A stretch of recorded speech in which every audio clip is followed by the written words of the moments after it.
The Assembly will hear an address by His Excellency Donald Trump, President of the United States of America. I request protocol to escort His Excellency and invite him to address the Assembly.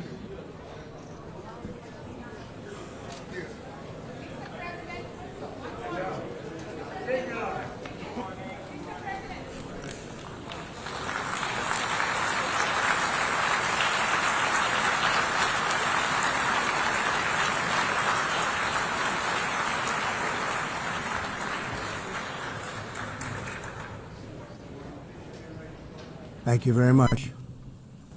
Very much appreciated.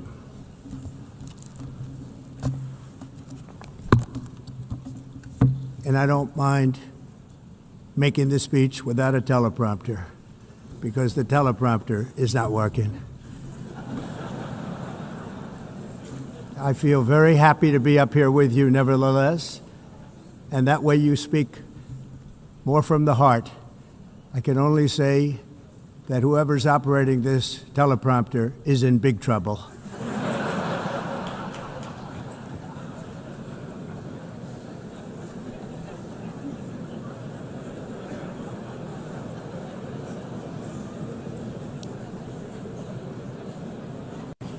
Hello, Madam First Lady.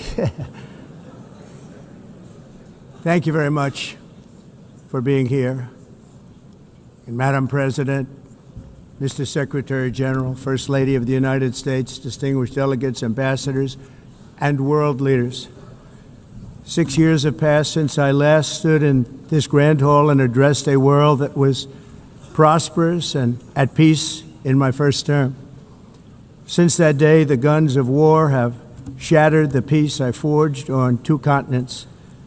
An era of calm and stability gave way to one of the great crises of our time.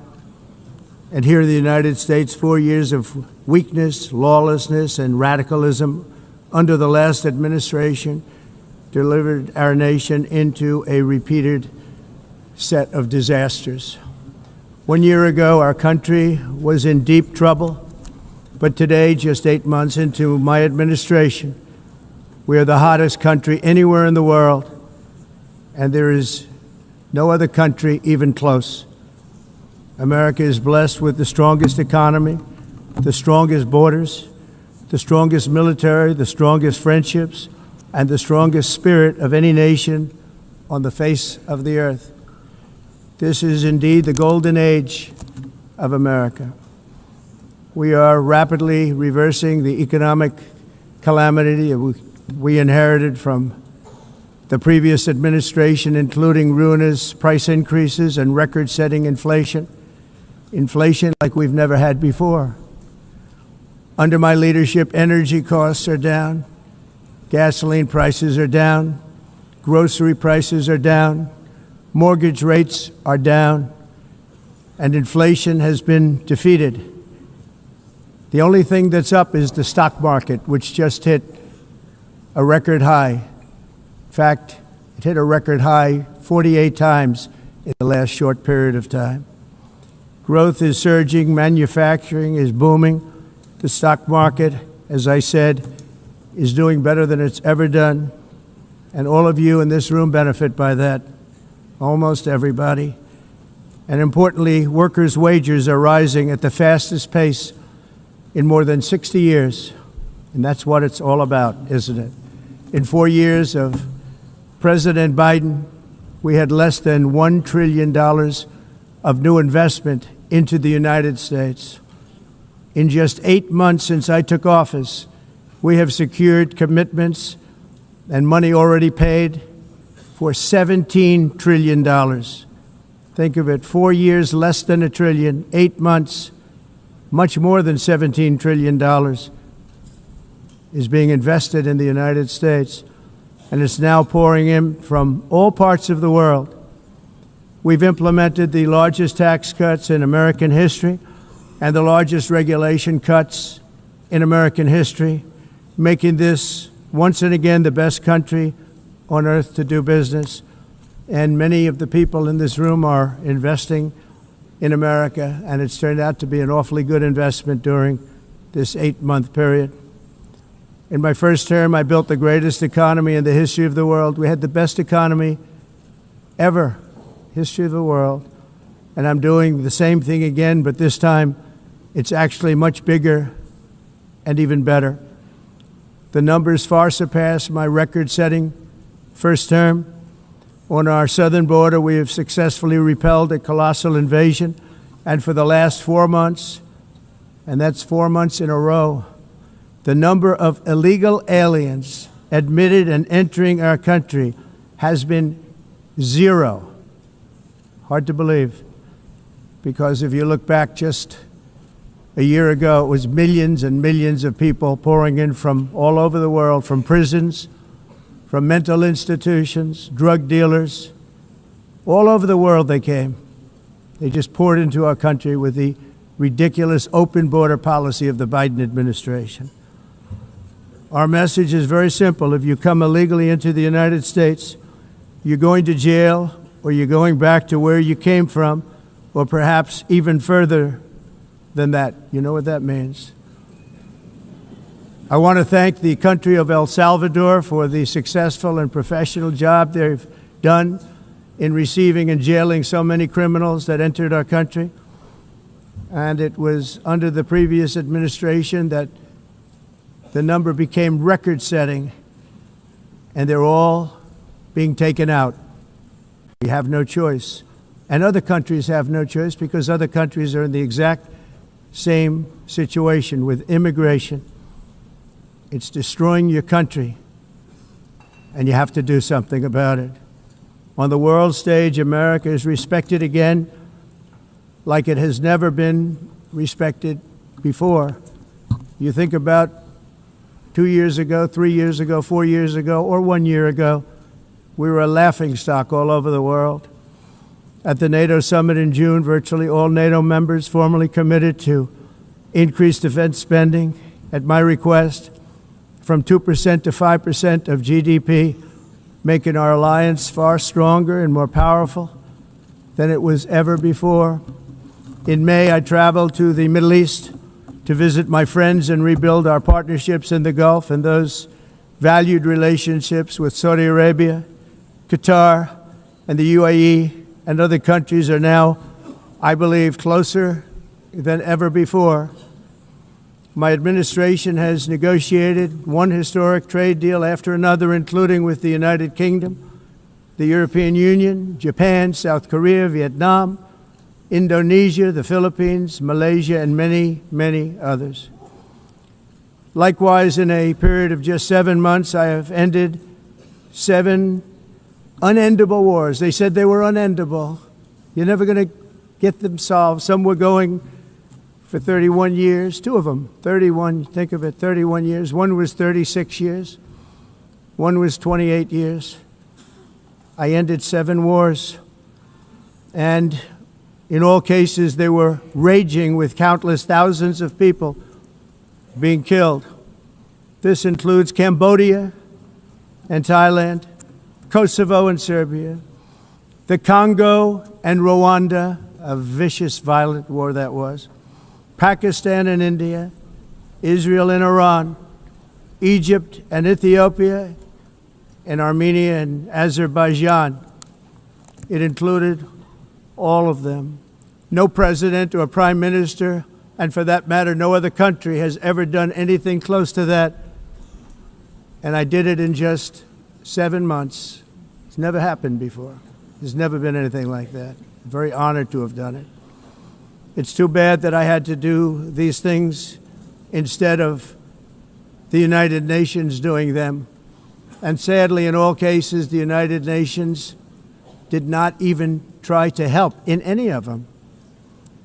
I ended 7 wars, dealt with the leaders of each and every one of these countries, and never even received a phone call from the United Nations offering to help in finalizing the deal.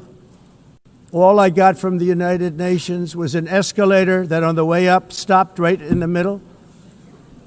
If the First Lady wasn't in great shape, she would have fallen, but she's in great shape. We're both in good shape. We both stood. And then a teleprompter that didn't work. These are the two things I got from the United Nations, a bad escalator and a bad teleprompter. Thank you very much. And by the way, it's working now. It just went on. Thank you. I think I should just do it the other way. It's easier. Thank you very much. I didn't think of it at the time because I was too busy working to save millions of lives. That is the saving and stopping of these wars. But later I realized that the United Nations wasn't there for us. They weren't there. I thought of it really after the fact, not during these negotiations, which were not easy. That being the case, what is the purpose of the United Nations? The UN has such tremendous potential. I've always said it.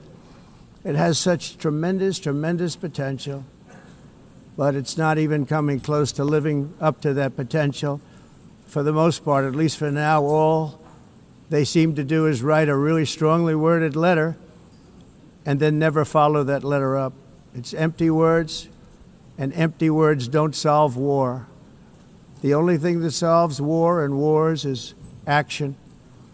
Now, after ending all of these wars and also earlier negotiating the Abraham Accords, which is a very big thing for which our country received no credit, never receives credit. Everyone says that I should get the Nobel Peace Prize for each one of these achievements. But for me, the real prize will be the sons and daughters who live to grow up with their mothers and fathers, because millions of people are no longer being killed in endless and unglorious wars. What I care about is not winning prizes, it's saving lives. We saved millions and millions of lives with the 7 wars. And we have others that we're working on, and you know that. Many years ago, a very successful real estate developer in New York, known as Donald J. Trump, I bid on the renovation and rebuilding of this very United Nations complex. I remember it so well. I said at the time that I would do it for $500 million, rebuilding everything. It would be beautiful. I used to talk about, I'm going to give you marble floors. They're going to give you terrazzo. I'm going to give you the best of everything. You're going to have mahogany walls. They're going to give you plastic. But they decided to go in another direction, which was much more expensive at the time, and which actually produced a far inferior product. And I realized that they did not know what they were doing when it came to construction, and that their building concepts were so wrong, and the product that they were proposing to build was so bad and so costly. It was going to cost them a fortune. And I said, and wait till you see the overruns. Well, I turned out to be right. They had massive cost overruns and spent between $2 and $4 billion on the building and did not even get the marble floors that I promised them. You walk on terrazzo. Do you notice that? As far as I'm concerned, frankly, looking at the building and getting stuck on the escalator, they still haven't finished the job.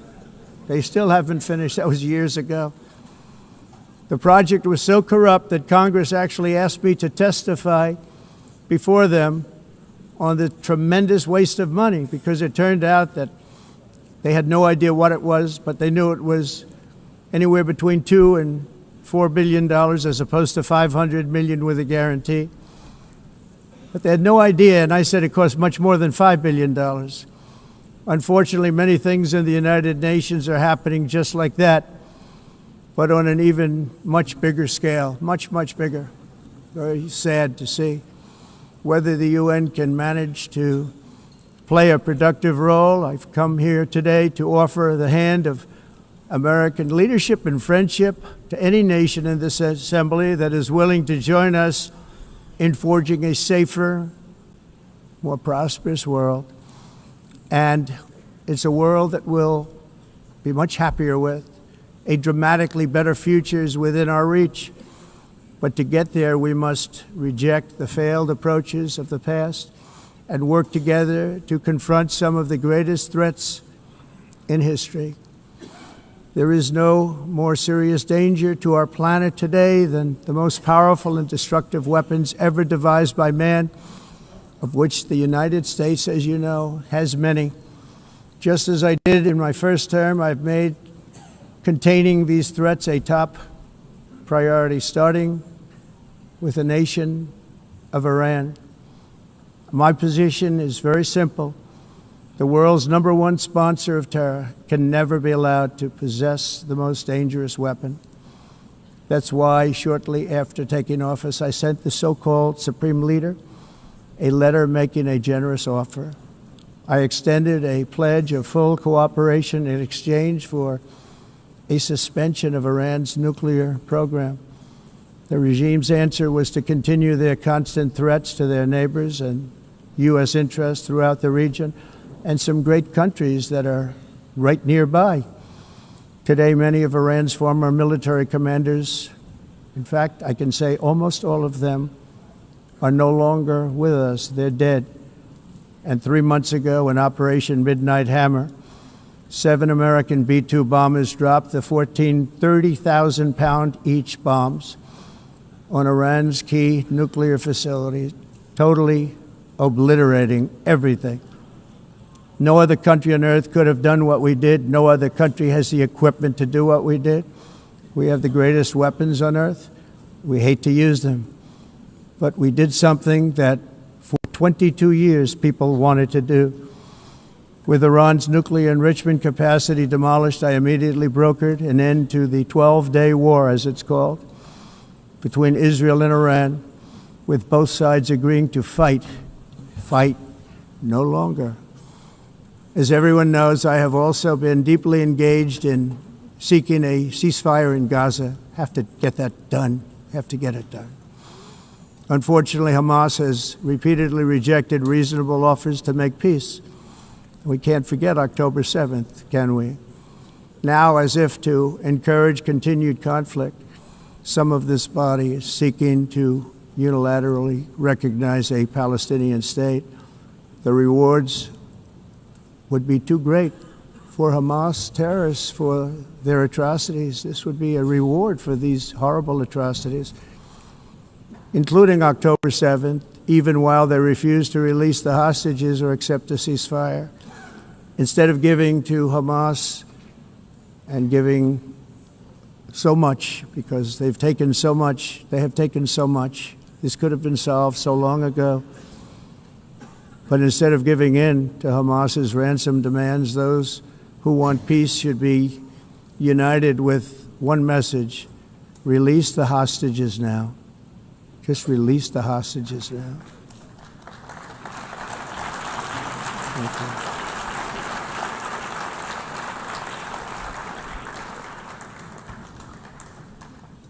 Thank you. As we have got to come together, and we will come together, got to get it done. We have to stop the war in Gaza immediately. We have to stop it. We have to get it done. We have to negotiate, immediately have to negotiate peace. We got to get the hostages back. We want all 20 back.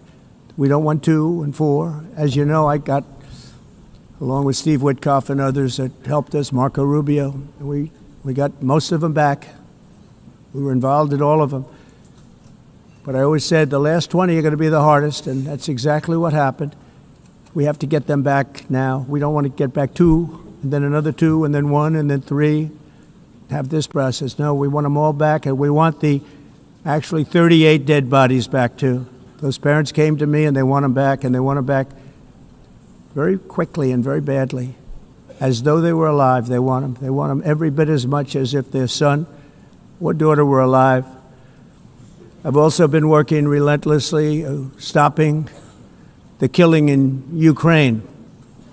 I thought that would be, of the 7 wars that I stopped, I thought that would be the easiest because of my relationship with President Putin, which had always been a good one. I thought that was going to be the easiest one. But you know, in war, you never know what's going to happen. There are always lots of surprises, both good and bad. Everyone thought Russia would win this war in 3 days. But it didn't work out that way. It was supposed to be just a quick little skirmish. It's not making Russia look good. It's making them look bad. No matter what happens from here on out, this was something that should have taken a matter of days, certainly less than a week. And they've been fighting for 3.5 years and killing anywhere from 5,000 to 7,000 young soldiers, mostly soldiers, on both sides every single week, from 5,000 to 7,000 dead young people, and some in cities, much smaller numbers, where rockets are shot, where drones are dropped. This war would never have started if I were president. This was a war that should have never happened. It shows you what leadership is, what bad leadership can do to a country. Look what happened to the United States, and look where we are right now in just a short period of time. The only question now is how many more lives will be needlessly lost on both sides. China and India are the primary funders of the ongoing war by continuing to purchase Russian oil. But inexcusably, even NATO countries have not cut off much Russian energy and Russian energy products, which, as you know, I found out about 2 weeks ago, and I wasn't happy. Think of it. They're funding the war against themselves. Who the hell ever heard of that one? In the event that Russia is not ready to make a deal to end the war, then the United States is fully prepared to impose a very strong round of powerful tariffs, which would stop the bloodshed, I believe, very quickly. But for those tariffs to be effective, European nations, all of you are gathered here right now, would have to join us in adopting the exact same measures. I mean, you're much closer to this. We have an ocean in between. You're right there. And Europe has to step it up. They can't be doing what they're doing. They're buying oil and gas from Russia while they're fighting Russia. It's embarrassing to them, and it was very embarrassing to them when I found out about it, I can tell you that. They have to immediately cease all energy purchases from Russia. Otherwise, we're all wasting a lot of time. So I'm ready to discuss this. We're going to discuss it today with the European nations, all gathered here. I'm sure they're thrilled to hear me speak about it, but that's the way it is. I like to speak my mind and speak the truth. As we seek to reduce the threat of dangerous weapons today, I'm also calling on every nation to join us in ending the development of biological weapons once and for all. And biological is terrible, and nuclear is even beyond, and we include nuclear in that. We want to have a cessation of the development of nuclear weapons. We know, and I get to view it all the time. Sir, would you like to see? And I look at weapons that are so powerful that we just can't ever use them. If we ever use them, the world literally might come to an end. There would be no United Nations to be talking about. There would be no nothing. Just a few years ago, reckless experiments overseas gave us a devastating global pandemic. Yet despite that worldwide catastrophe, many countries are continuing extremely risky research into bioweapons and man-made pathogens. This is unbelievably dangerous. To prevent potential disasters, I'm announcing today that my administration will lead an international effort to enforce biological weapons convention, which is going to be meeting with the top leaders of the world by pioneering an AI verification system that everyone can trust.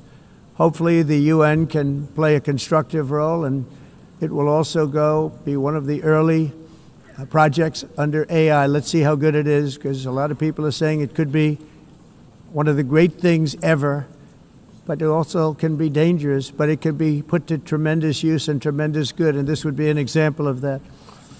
Not only is the UN not solving the problems it should, too often, it's actually creating new problems for us to solve. The best example is the #1 political issue of our time, the crisis of uncontrolled migration. It's uncontrolled. Your countries are being ruined. The United Nations is funding an assault on Western countries and their borders. In 2024, the UN budgeted $372 million in cash assistance to support an estimated 624,000 migrants journeying into the United States. Think of that. The UN is supporting people that are illegally coming into the United States, and then we have to get them out. The UN also provided food, shelter, transportation, and debit cards to illegal aliens. Can you believe that? On the way to infiltrate our southern border. Millions of people came through that southern border. Just a year ago, millions and millions of people were pouring in, 25 million altogether over the 4 years of the incompetent Biden administration. And now we have it stopped, totally stopped. In fact, they're not even coming anymore because they know they can't get through. But what took place is totally unacceptable. The UN is supposed to stop invasions, not create them and not finance them. In the United States, we reject the idea that mass numbers of people from foreign lands can be permitted to travel halfway around the world, trample our borders, violate our sovereignty, cause unmitigated crime, and deplete our social safety net. We have reasserted that America belongs to the American people, and I encourage all countries to take their own stand in defense of their citizens as well. You have to do that because I see it. I'm not mentioning names. I see it, and I can call every single one of them out. You're destroying your countries. They're being destroyed. Europe is in serious trouble. They've been invaded by a force of illegal aliens like nobody's ever seen before. Illegal aliens are pouring into Europe. Nobody is ever, and nobody's doing anything to change it, to get them out. It's not sustainable. And because they choose to be politically correct, they're doing just absolutely nothing about it. And I have to say, I look at London where you have a terrible mayor, terrible, terrible mayor. And it's been so changed, so changed. Now they want to go to Sharia law, but you're in a different country. You can't do that. Both the immigration and their suicidal energy ideas will be the death of Western Europe if something is not done immediately. This cannot be sustained. What makes the world so beautiful is that each country is unique. But to stay this way, every sovereign nation must have the right to control their own borders. You have the right to control your borders, as we do now, and to limit the sheer numbers of migrants entering their countries and paid for by the people of that nation that were there and that built that particular nation at the time. They put their blood, sweat, tears, money into that country, and now they're being ruined. Proud nations must be allowed to protect their communities and prevent their societies from being overwhelmed by people they have never seen before, with different customs, religions, with different everything. Where migrants have violated laws, lodged false asylum claims, or claimed refugee status for illegitimate reasons, they should, in many cases, be immediately sent home. And while we will always have a big heart for places and people that are struggling and truly compassionate, answers will be given. We have to solve the problem, and we have to solve it in their countries, not create new problems in our countries. And we are very helpful to a lot of countries that are just not able to send their people anymore. They used to send them to us in caravans of 25,000, 30,000 people each. These massive caravans of people pouring into our country, totally unchecked and unvetted. But not anymore. According to the Council of Europe in 2024, almost 50% of inmates in German prisons were foreign nationals or migrants. In Austria, the number was 53% of the people in prisons were from places that weren't from where they are now.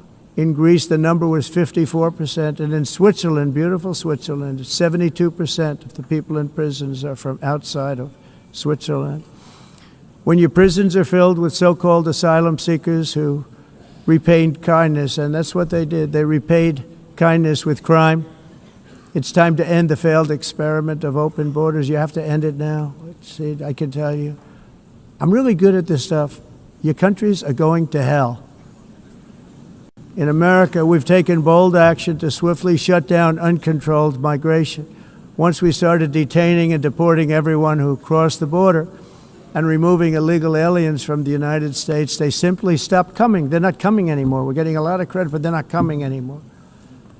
This was a humanitarian act for all involved, because on the trips up, thousands of people a week were dying.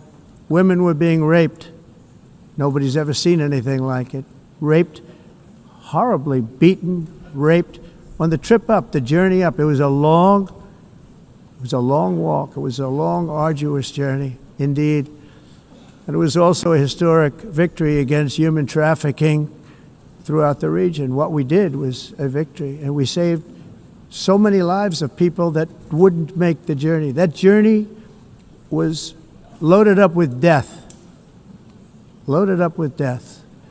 Dead bodies all along the roads of jungles to get up. They go through jungles, they go through areas so hot you couldn't breathe. They were dying of suffocation, areas so hot that you couldn't breathe. Dead bodies all over. By them not coming, we're saving tremendous numbers of lives. My people have done a fantastic job in doing what they did, and the American public agrees with it. I mean, I was very proud to see this morning I have the highest poll numbers I've ever had. Part of it is because of what we've done on the border. I guess the other part is what we've done on the economy. Joe Biden's policies empowered murderous gangs, human smugglers, child traffickers, drug cartels, and prisoners from all over the world. The previous administration also lost nearly 300,000 children. Think of that. They lost more than 300,000 children, little children, who were trafficked into the United States on the Biden watch, many of whom have been raped, exploited, and abused, and sold. Sold. Nobody talks about that. The fake news doesn't write about it. With many others, young children who are missing or dead. And we found a lot of these children, and we're sending them back, and we've been sending them back to their parents. They said, nobody knows who they are. They said, where do you come from? And they'll give us a country, and we'll find out, and we'll figure it out, and we'll bring them back to their homes. And the mother and father rush to the door, and their tears in their eyes. They can't believe that they're seeing their son or daughter, their little son or daughter again. We've done almost 30,000 of them so far. Any system that results in the mass trafficking of children is inherently evil. Yet that is exactly what the globalist migration agenda has done, and it's what it's all about. In America, those days, as you know, are over. The Trump administration is working, and we are continuing to work to track down the villains that are causing this problem, and also, as I said, to get back the 30,000 we've already returned. Now I think we're going to have another. We're going to find a lot. You're not going to find all of them. 300, more than 300,000. They're lost or they're dead. They're lost or they're dead because of the animals that did this. To protect our citizens, I've also designated multiple savage drug cartels as far as and you see this, and you see it happening right before your eyes. Let's put it this way, people don't like taking big loads of drugs in boats anymore. There aren't too many boats that are traveling on the seas by Venezuela. They tend not to want to travel very quickly anymore. And we've virtually stopped drugs coming into our country by sea. We call them the water drugs. They kill hundreds of thousands of people. I've also designated multiple savage drug cartels as far as foreign terrorist organizations, along with two bloodthirsty transnational gangs, probably the worst gangs anywhere in the world, MS-13 and Tren de Aragua. Tren de Aragua is from Venezuela, by the way. Such organizations torture, maim, mutilate, and murder with impunity. They're the enemies of all humanity. And for this reason, we've recently begun using the supreme power of the United States military to destroy Venezuelan terrorists and trafficking networks led by Nicolas Maduro. To every terrorist thug smuggling poisonous drugs into the United States of America, please be warned that we will blow you out of existence. That's what we're doing. We have no choice. Can't let it happen. They're destroying I believe we lost 300,000 people last year to drugs, 300,000. Fentanyl and other drugs. Each boat that we sink carries drugs that would kill more than 25,000 Americans. We will not let that happen. Energy is another area where the United States is now thriving like never before. We're getting rid of the falsely named renewables. By the way, they're a joke. They don't work. They're too expensive. They're not strong enough to fire up the plants that you need to make your country great. The wind doesn't blow. Those big windmills are so pathetic and so bad, so expensive to operate. And they have to be rebuilt all the time, and they start to rust and rot. Most expensive energy ever conceived, and it's actually energy. You're supposed to make money with energy, not lose money. You lose money, the governments have to subsidize. You can't put them out without massive subsidies. And most of them are built in China, and I give China a lot of credit. They build them, but they have very few wind farms. So why is it that they build them and they send them all over the world, but they barely use them? You know what they use? Coal. They use gas. They use almost anything, but they don't like wind. But they sure as hell like selling the windmills. Europe, on the other hand, has a long way to go, with many countries being on the brink of destruction because of the green energy agenda. And I give a lot of credit to Germany. Germany was being led down a very sick path, both on immigration, by the way, and on energy. They were going green, and they were going bankrupt. And the new leadership came in, and they went back to where they were, with fossil fuel and with nuclear, which is good. It's now safe, and you can do it properly.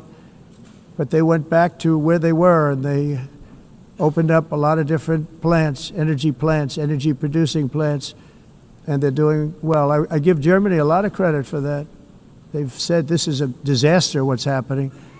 They were going all green. All green is all bankrupt. That's what it represents. And it's not politically correct. I'll be very badly criticized for saying it, but I'm here to tell the truth. I don't care. It doesn't matter to me. I'm in New York City. I'm feeling a lot safer. Crime, we're getting crime down. And by the way, speaking of crime, Washington, D.C. Washington, D.C. was the crime capital of America. Now it's after 12 days, it's a totally safe city. Everyone's going out to dinner. They're going out to restaurants. Your wife can walk down the middle of the street with or without you. Nothing's going to happen.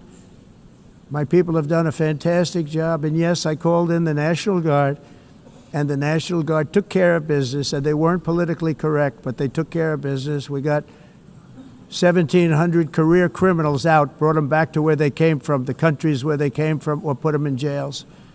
Washington, D.C. is now a totally safe city again, and I welcome you to come. In fact, we'll have dinner together at a local restaurant, and we'll be able to walk. We don't have to go by an armor-plated vehicle.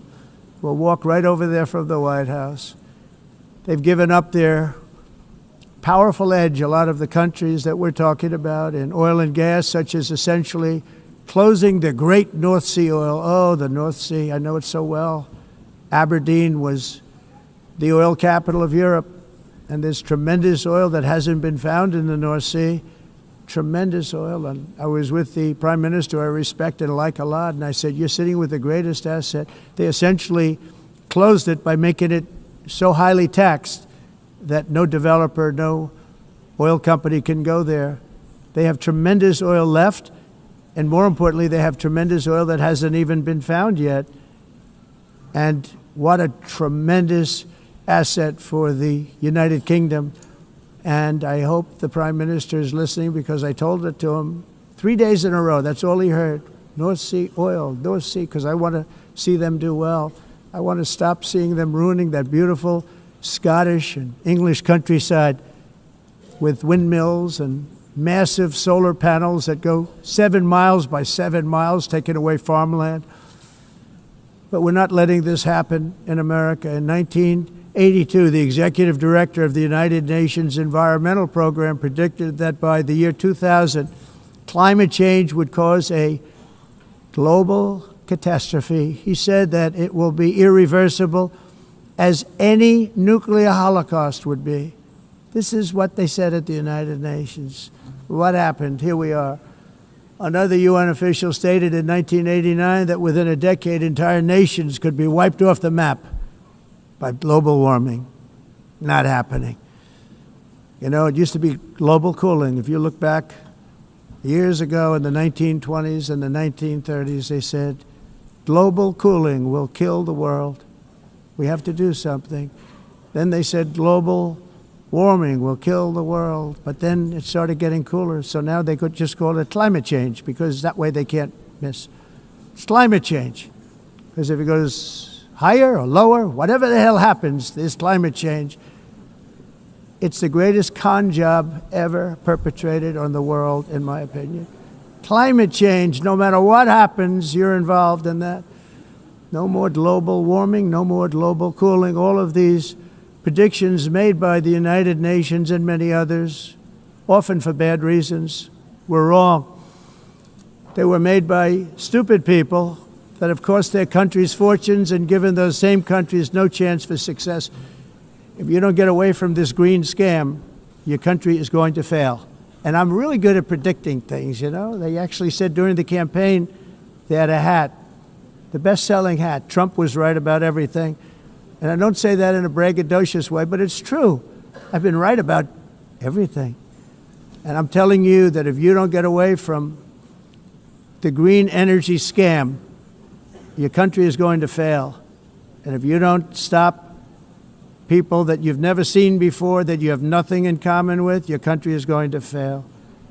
I'm the President of the United States, but I worry about Europe. I love Europe. I love the people of Europe. And I hate to see it being devastated by energy and immigration. This double-tailed monster destroys everything in its wake, and they cannot let that happen any longer. You're doing it because you want to be nice. You want to be politically correct, and you're destroying your heritage. They must take control strongly and immediately of the unmitigated immigration disaster and the fake energy catastrophe before it's too late. The carbon footprint is a hoax made up by people with evil intentions, and they're heading down a path of total destruction. You know, the carbon footprint was a big, big thing a few years ago. I remember hearing about the carbon footprint, and then President Obama would get into Air Force One, a massive Boeing 747, and not a new one, an old one with old engines that spew everything into the atmosphere. He'd talk about the carbon footprint, we must do so. Then he'd get in and he'd fly from Washington to Hawaii to play a round of golf. And then he'd get back onto that big, beautiful plane and he'd fly back and he'd talk about, again, global warming and the carbon footprint. It's a con job. At extreme cost and expense, Europe reduced its own carbon footprint by 37%. Think of that. Congratulations, Europe. Great job. You cost yourself a lot of jobs, a lot of factories closed, but you reduced the carbon footprint by 37%. However, for all of that sacrifice and much more, it's been totally wiped out and then some by a global increase of 54%. Much of it coming from China and other countries that are thriving around China, which now produces more CO2 than all the other developed nations in the world. So all of these countries are working so hard on the carbon footprint, which is nonsense, by the way. It's nonsense. You know, it's interesting.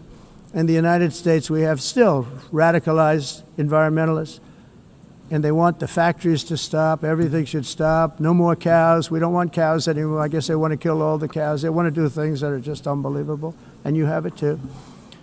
But you know, we have a border, strong, and we have a shape, and that shape doesn't just go straight up.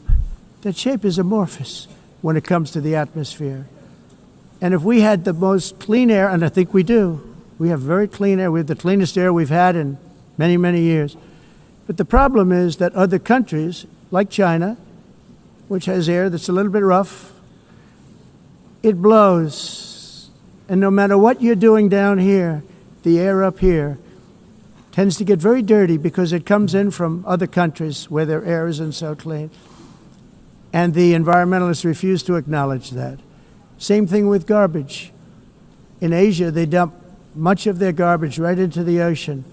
And over about a 1 week and 2 week journey, it flows right past Los Angeles. You've seen it.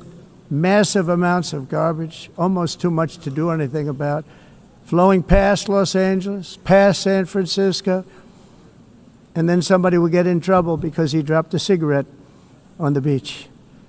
The whole thing is crazy.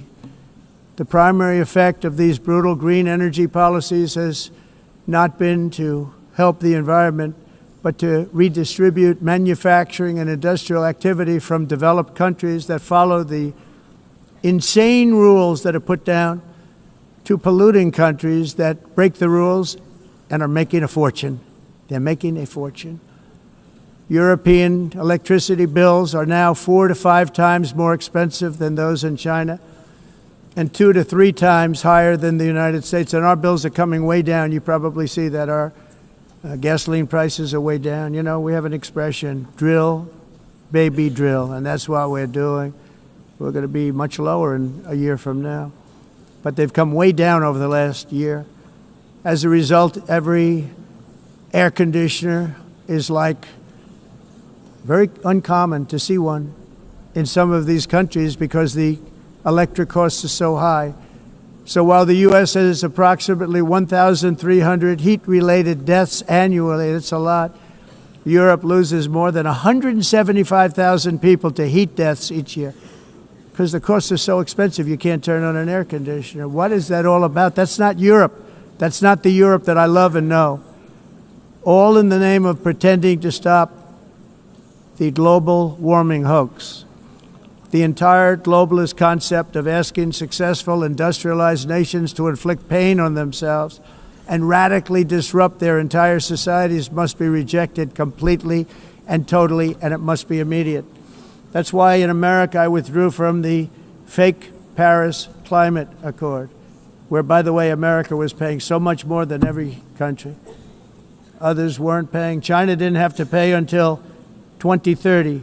Russia was given an old standard that was easy to meet, a 1990 standard. But for the United States, we're supposed to pay like $1 trillion.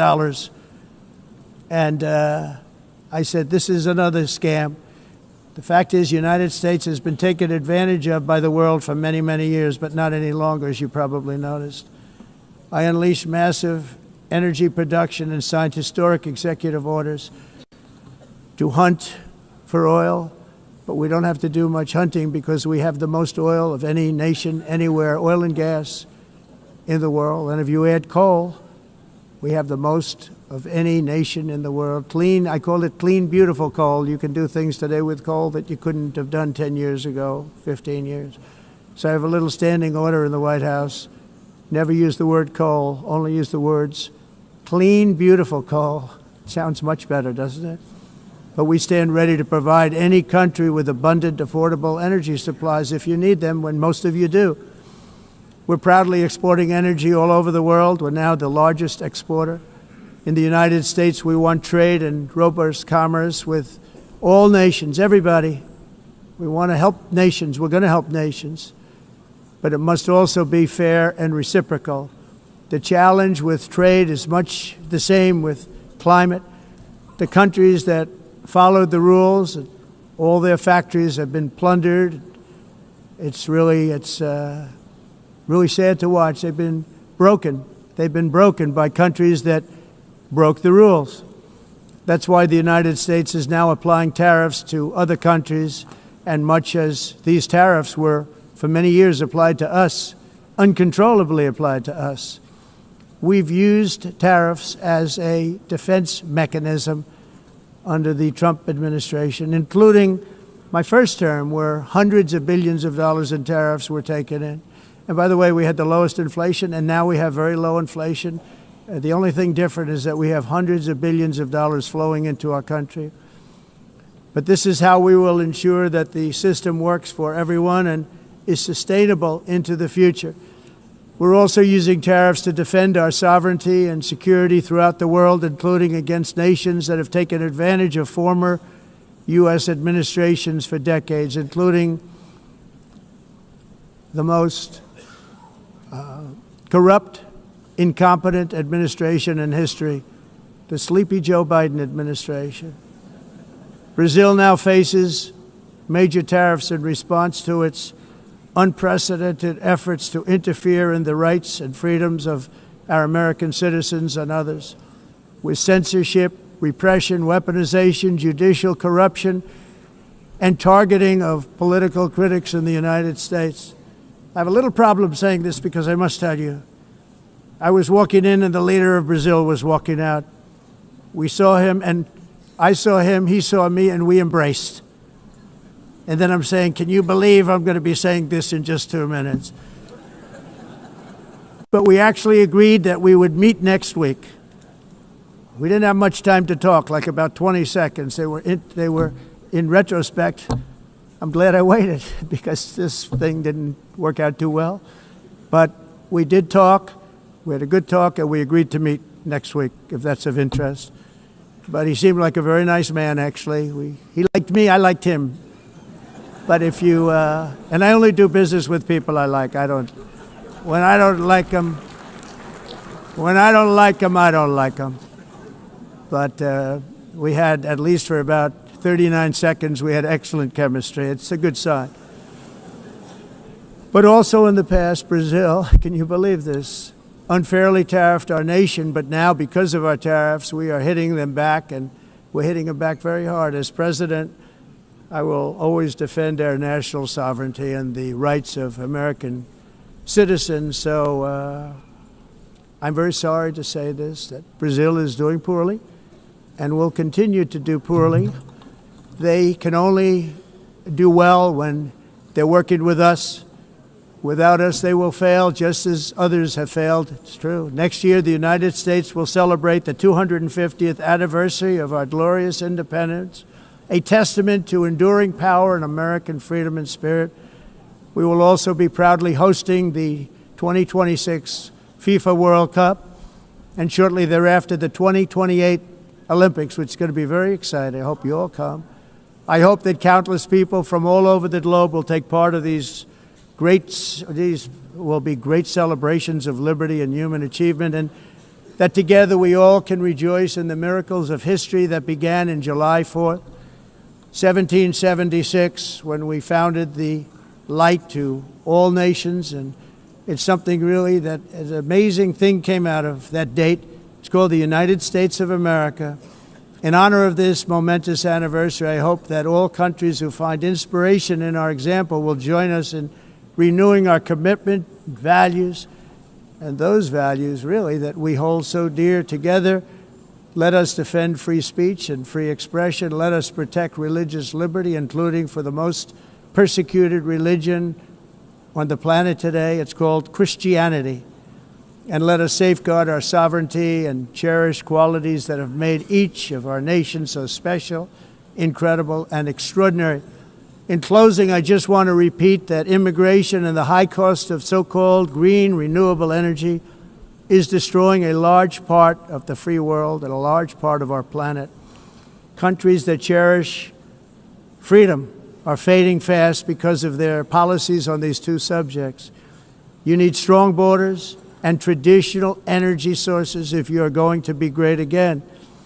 Whether you have come from north or south, east or west, near or far, every leader in this beautiful hall today represents a rich culture, a noble history, and a proud heritage that makes each nation majestic and unique, unlike anything else in human history or any other place on the face of the earth.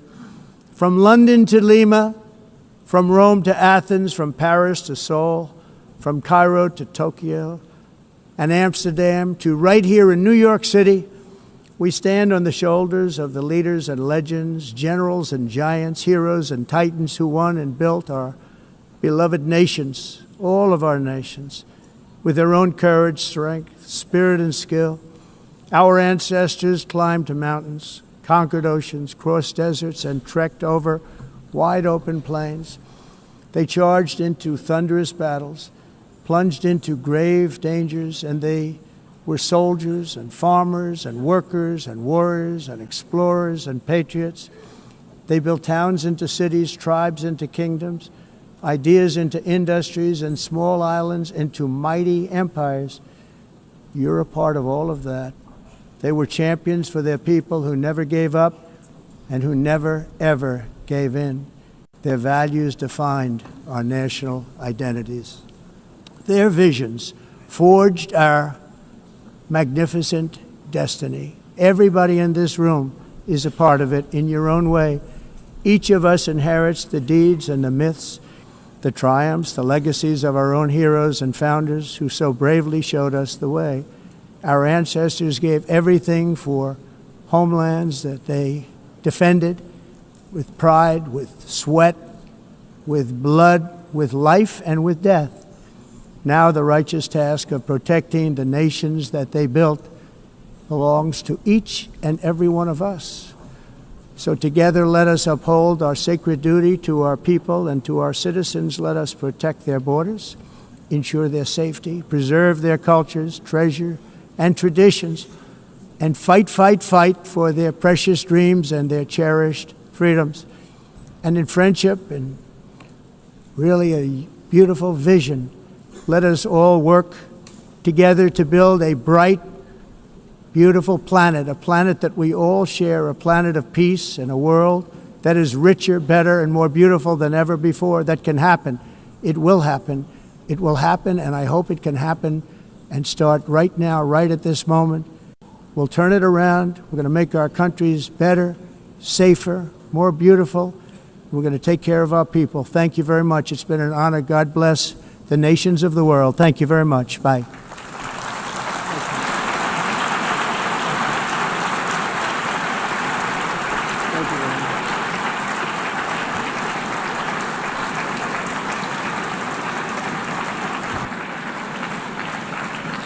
On behalf of the Assembly, I wish to thank the President of the United States.